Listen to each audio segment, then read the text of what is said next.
26/11च्या मुंबईवरच्या दहशतवादी हल्ल्याचा सूत्रधार आता भारताच्या हाती लागणार आहे। अमेरिकेच्या तुरुंगात असलेल्या मुंबईचा गुन्हेगार भारतात येणार आहे। त्यासाठी अमेरिकेच्या कोर्टाने हिरवा कंदील दाखवलाय। पण ही प्रत्यार्पणाची प्रक्रिया कधी पूर्ण होणार? तो भारतात खरोखरच येणार आहे का? आणि त्याला इथे काय शिक्षा होणार आहे? हे प्रश्न या निमित्ताने समोर येत आहेत। मुंबईचा दुश्मन भारताच्या ताब्यात येणार। तहव्वूर राणाच्या प्रत्यार्पणाचा मार्ग मोकळा।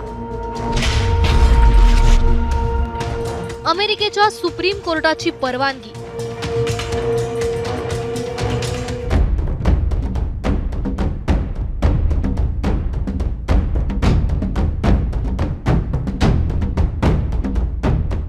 नोव्हेंबर 2008 रोजीच्या हल्ल्यानं मुंबई हादरली। यात पाकिस्तानी अतिरेक्यांचा हात होता हे समोर आलं। रितसर खटला चालवून हल्ल्यात बचावलेल्या एकमेव आरोपी अजमल कसाबला फासावर लटकवण्यात आलं। त्यानंतर एका वर्षांनी हल्ल्यातील पाकिस्तानी वंशाच्या 2 सूत्रधारांची नावं समोर आली, डेव्हिड हेडली आणि तहव्वूर राणा। पण पाकिस्तानातले सूत्रधार मात्र आजही मोकाटच आहेत। अजून भारताच्या हाती न लागलेला एक आरोपी म्हणजे तहव्वूर राणा। आता त्याला भारतात आणण्याचा मार्ग मोकळा झालाय।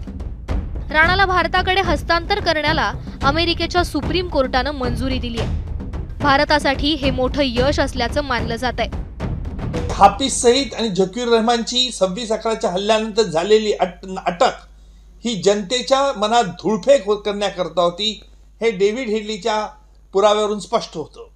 तहव्वूर राणाला पाठवल्यामुळे आणखी पाकिस्तानच्या आर्मीच्या आणि याचे काय संबंध आहेत ही देखील बाब स्पष्ट होईल।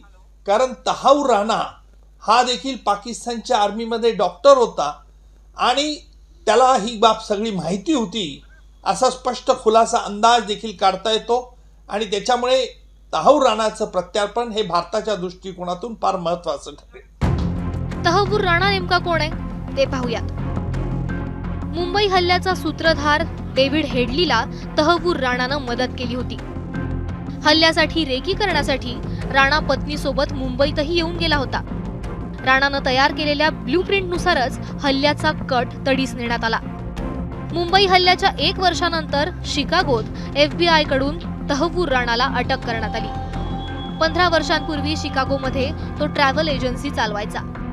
1961 मध्ये पाकिस्तानात त्याचा जन्म झाला। 2001 मध्ये कॅनडाचं नागरिकत्व त्याला मिळालं। डॅनिश वर्तमानपत्र जेलँड्स पोस्टनवरच्या हल्ल्याचा तो मुख्य सूत्रधार होता। वर्तमानपत्रावरील हल्ला प्रकरणात 2013 मध्ये त्याला 14 वर्षांची शिक्षा झाली।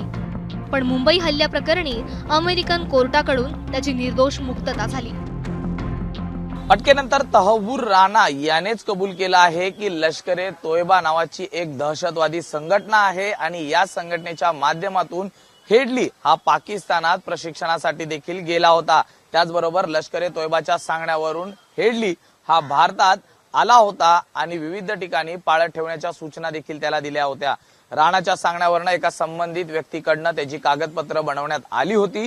त्याचबरोबर भारतात विजा कसा मिळवायचा याबाबत देखील राणानेच हेडलीला सल्ला दिला होता। आता मुंबई हल्ल्याच्या 16 वर्षांनंतर मुंबईचा आणखी एक दुश्मन भारतात येण्याचा मार्ग मोकळा झालाय खरा, पण तोच धागा पकडून संजय राऊतांनी सरकारला दाऊदला कधी आणणार असा खोचक सवाल विचारलाय। मुंबई में जो टेररिस्ट अटैक हुए थे उसमें तहव्वूर राणा का हाथ रहा। अमेरिका ने उसको हिंदुस्तान में भेजने की अब परमिशन दी, अच्छी बात है। लेकिन नीरव मोदी का क्या? मेहुल चोकसी कब आएगी? आपने दाऊद इब्राहिम छोटा शकील को भी हिंदुस्तान में घसीट कर लाने की बात की थी, ये सब कब आएगी? तहव्वूर राणा की तो बात खत्म हो गई। अब ठीक है, आप यहाँ आएंगे, थोड़ा इवेंट करेंगे, तहव्वूर राणा को लाया, तहव्वूर राणा को लाया, और क्या करेंगे? दाऊद को लेके आइए, छोटा शकील को लेके आइए, मेहुल चोकसी है उनको लेके आइए, वो क्यों नहीं आ रहे? तहव्वूर राणा भारतात आल्यानंतर त्याला कायद्यानुसार शिक्षा होईलही, पण मुंबईचे अनेक गुन्हेगार पाकिस्तानात आजही मोकाट फिरतायत। त्यांना शिक्षा कधी मिळणार हा प्रश्न आहे। ब्युरो रिपोर्ट, ABP माझा। ABP माझा, उघडा डोळे बघा नीट।